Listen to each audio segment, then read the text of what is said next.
சட்டமன்ற தொகுதிக்கு உட்பட்ட குன்றத்தூர் வடக்கு ஒன்றியம் பரணிபுத்தூர் ஊராட்சியில் அமைச்சர் தாமு அன்பரசன் தலைமையில் மாவட்ட ஊராட்சி குழு தலைவர் படப்பை மனோகரன், குன்றத்தூர் ஒன்றிய குழு தலைவர் சரஸ்வதி மனோகரன், குன்றத்தூர் வடக்கு ஒன்றிய கழக செயலாளர் வந்தே மாதரம் ஆகியோர் முன்னிலையிலும் பொதுமக்களிடம் வாக்கு சேகரிக்க வருகை தந்த ஸ்ரீபெரும்புதூர் மக்களவை தொகுதி திமுக வேட்பாளர் TR பாலு அவர்களுக்கு ஊராட்சி மன்ற தலைவர் கௌரி தாமோதரன் மலர் மாலை அணிவித்து மலர் தூவி உற்சாக வரவேற்பு அளித்தனர்.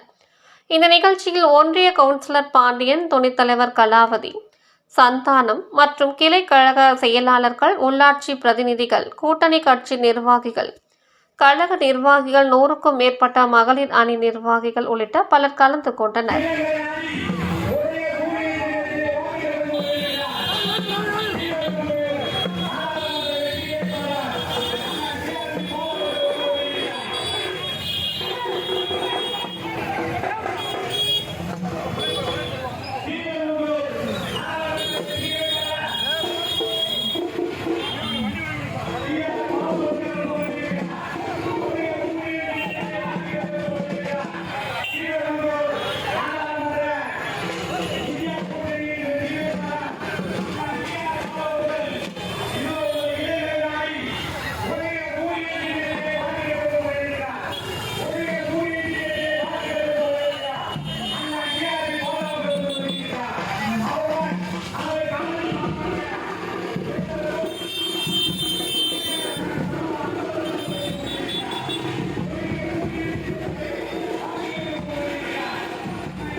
பரணிபுத்தூர் ஊராட்சியை சேர்ந்த வாக்காளர் பெரியவர்களே, வாக்கு சேகரிக்கிற நிகழ்ச்சியில் இந்திய கூட்டணி கட்சியினுடைய நிர்வாகிகளே, அந்தந்த இயக்கங்களை சேர்ந்த தோழர்களே,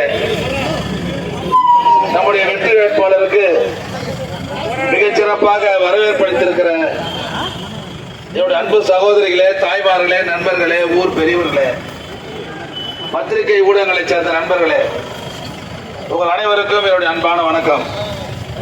வருகிற 19ஆம் தேதி நடைபெற உள்ள நாடாளுமன்ற தேர்தலில் நம்முடைய வெற்றி வேட்பாளர் அண்ணன் TR பால் அவர்கள் உதயசூரியன் சின்னத்திலே போட்டியிடுகிறார்.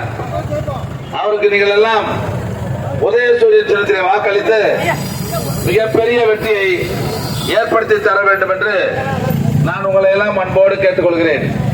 இந்த தேர்தல் என்பது மிக மிக முக்கியமான தேர்தல். மத்தியில் இருக்கிற மோடி ஆட்சியை வீட்டுக்கு அனுப்புகிற தேர்தல் இந்த தேர்தல். அவர் ஏன் வீட்டுக்கு அனுப்பணும்னா, அவர் ஒண்ணு கூட சொன்னது செய்தது கிடையாது. உதாரணமா இவ்வளவு பேர் வந்துருக்கீங்க, 5 லட்சம் ரூபாய் தரனாரு. வெளிநாட்டுல கருப்பு பணத்துல எடுத்து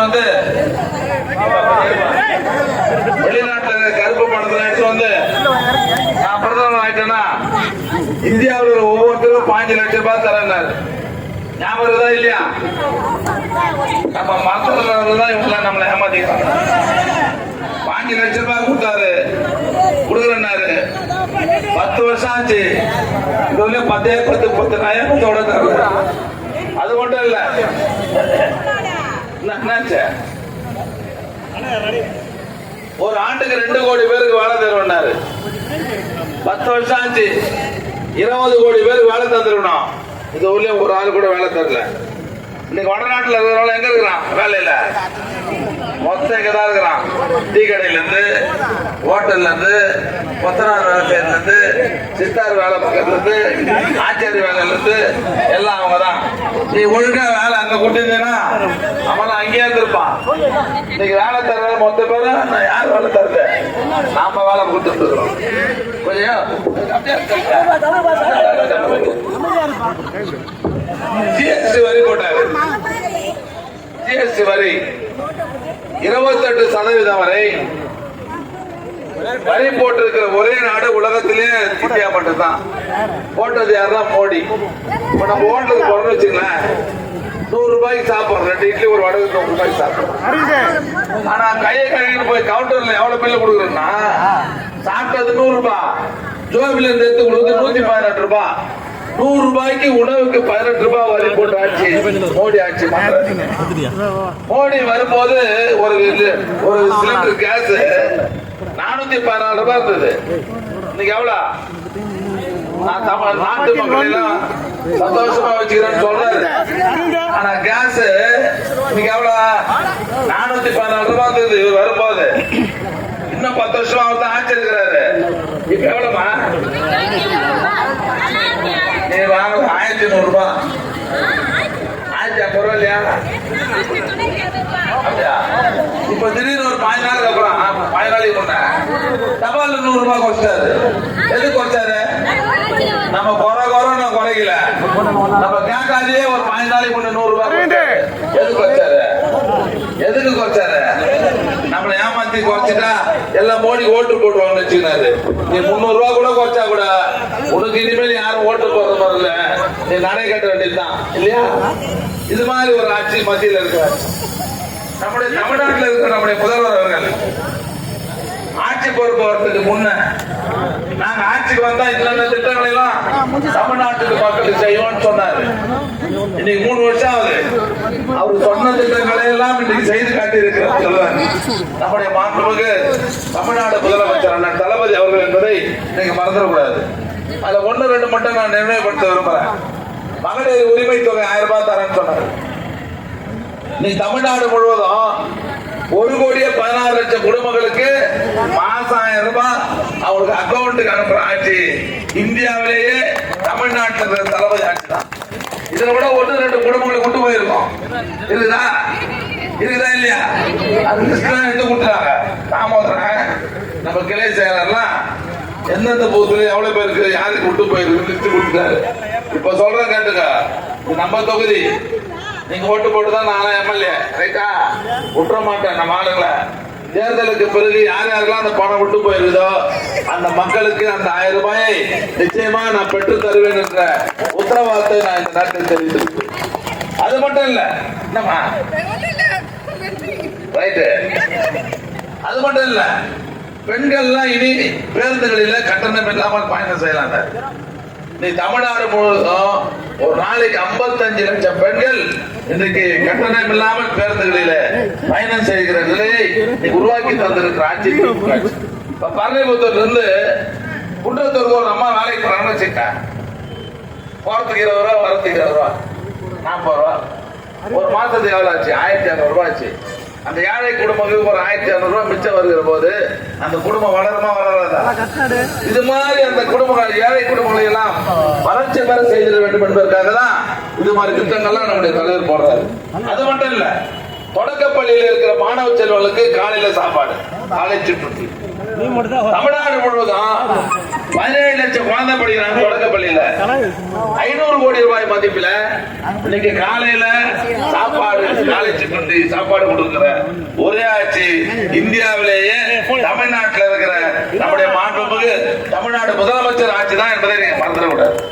நம்ம வறுமை கோட்டில் சில குடும்பங்கள் என்ன பண்ணுவாங்க, குழந்தைகளுக்கு சாப்பாடு கொடுக்காம சாப்பாடு கொடுக்காம பசியில போற குழந்தை படிக்குமா, இல்ல டீச்சர் சொல்றதுதான் மூளையில ஏறுமா, அப்ப அந்த குழந்தை பாழா போயிடுவான்ல.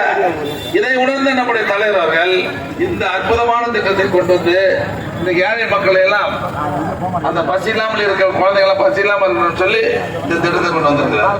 ஆக இப்பேற்பட்ட பல்வேறு திட்டங்களை கொண்டு வந்து ஏழை எளிய மக்களுடைய வாழ்க்கை தரத்தை உயர்த்துகிற இந்த அரசுக்கு, நம்முடைய மாண்புமிகு தமிழ்நாடு முதலமைச்சருக்கு ஒரு அங்கீகாரம் தரணும்னு சொன்னா, அவருக்கு மிகப்பெரிய ஒரு பெருமையை நம்ம ஏற்படுத்தி தரணும்னு சொன்னா, 19ஆம் தேதி நடைபெற உள்ள நாடாளுமன்ற தேர்தலில் நீங்க எல்லாம் 2 போட்டி இருக்கு. உள்ள போனோம்னா 2 போட்டி.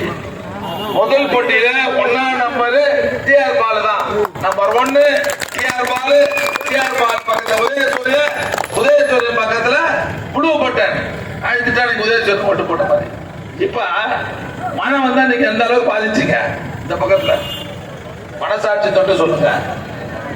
கவனிப்பா, அதுக்கு முன்ன மழை வந்ததுன்னா இந்த ஐயப்பன் நாங்களே இந்த பக்கம் பறந்து அந்த வார்த்தை கொஞ்சம் மரியாதை கொடுங்க. எவ்வளவு பாதிச்சிங்க? மழை பெஞ்சா அந்த தண்ணி வடியறதுக்கு 30 நாள் 40 நாள் ஆகும். இப்ப நம்ம முதலமைச்சர் கொண்டு வந்து காமிச்சோம். 120 கோடி ரூபாய் பணம் ஒதுக்கி கொடுத்தாரு. இப்ப பாருங்க, இங்க இருந்து ஒரு ரோடு கீழே ஒரு கவா போட்டுக்கிறோம். அதுல அந்த பக்கம் ஒரு கவா போட்டுக்கிறோம். அந்த ஏரி மேல இருக்கிற ரோடு அடைச்சு அது கல்வெட்டு இல்லாதனால இந்த தண்ணி வெளியே அந்த பக்கம் போக முடியல. இப்ப 2 கல்வெட்டு, பெரிய கல்வெட்டு போட்டு 2 நாள்ல தண்ணி வெளியே போற மாதிரி இப்ப அந்த திட்டத்தை போட்டுக்கிறோம். அது முன்ன அந்த வேலையை செய்தாங்களா? நம்ம ஆட்சி வந்ததுக்கு அப்புறம் தான் அந்த வேலையை பார்த்துக்கிறோம்.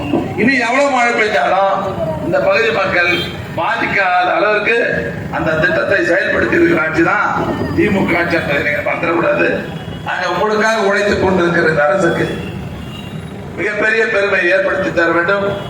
19ஆம் தேதி அண்ணன் டிஆர் பாலுக்கு உதயசூரியன் வாக்களித்து போன தேர்தலில் 5,08,000 ஓட்டு வித்தியாசத்தில் ஜெயிச்சார். அப்போ எதிரி பலமா தான், எதிரி பலவீனம் ஆயிட்டான் இல்லையா? இந்த தேர்தல் 7 லட்சம் ஓட்டுல ஜெயிக்கணும். உங்க கோரிக்கையை நான் நிறைவேற்றி தரேன். எங்க கோரிக்கை நீங்க நிறைவேற்றி தரேன். உதயசூரியன் மறக்காதீங்க. உதயசூரியன் ஓட்டு போட்டு வெற்றி பெற்று செய்ய கேட்டு உங்களுடைய அன்பான வரவேற்புக்கு என்னுடைய நன்றியை வாழ்த்துக்களை சொல்லி விடைபெறுகிறோம். மறவாதே உதயசூரியன். நன்றி.